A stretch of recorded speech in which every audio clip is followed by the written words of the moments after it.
Satyabama Institute of Science and Technology, Chennai and Sriperumbudur. மழை தொடர்பான செய்திகளை பார்த்தோம். இனி பிற செய்திகளை பார்க்கலாம். 2026 சட்டமன்ற தேர்தலுக்காக அனைத்து கட்சிகளும் தயாராகி வருகின்றன.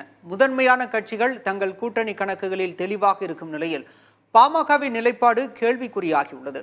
தந்தை மகனிடையே நிலவும் பனிப்போரால் இரு தரப்பாக பிரிந்து நிற்கிறது பாமக.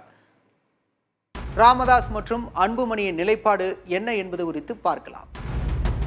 பாமக இளைஞரணி தலைவராக முகுந்தன் நியமிக்கப்பட்ட நாள் முதல் உட்கட்சி பூசல் வெட்ட வெளிச்சமாகி வருகிறது.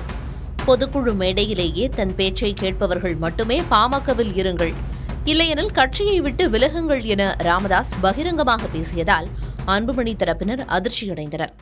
மாநில இளைஞர் சங்க தலைவர் பொறுப்பை ஏற்று அன்புமணிக்கு உதவியாக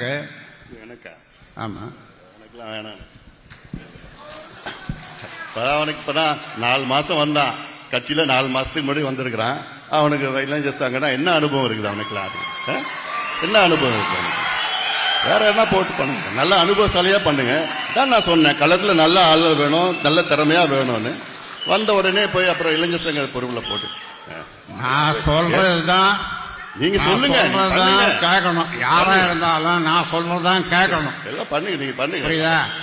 நான் சொல்றதை கேட்கலன்னா யாரும் இந்த கட்சியில இருக்க முடியாது.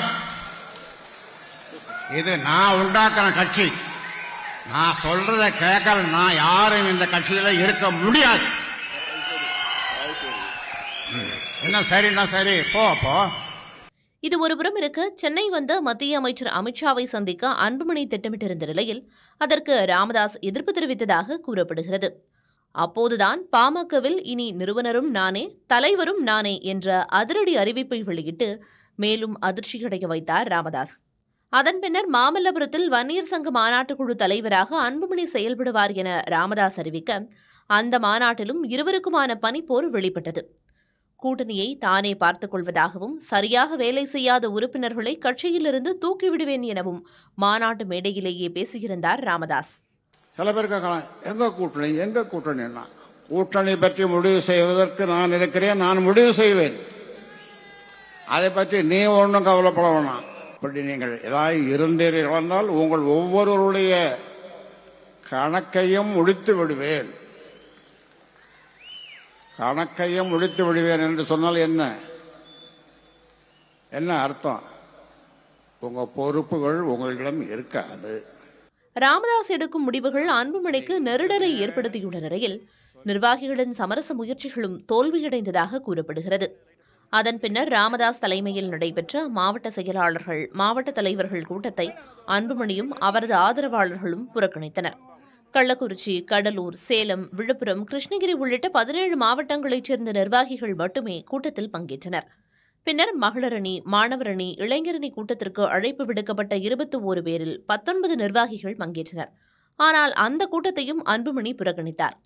தொடர்ந்து வன்னியர் சங்கத்தினர், பாமக தொழிற்சங்க நிர்வாகிகள், விவசாய அணி, பசுமை தாயகம் உள்ளிட்ட அணிகளோடு ஆலோசனை நடத்தும் ராமதாஸ் அதன் பின்னர் கட்சி விவகாரத்தில் முக்கிய முடிவுகளை எடுக்க உள்ளதாக எதிர்பார்க்கப்படுகிறது. பாமகவில் பிளவு ஏற்படாமல் இருக்க, தந்தை மகனை சமாதானப்படுத்த நிர்வாகிகளும் குடும்ப உறுப்பினர்களும் முயற்சித்து வரும் நிலையில் தமது நிலைப்பாட்டில் ராமதாஸ் உறுதியாக இருப்பதாக தகவல்கள் தெரிவிக்கின்றன.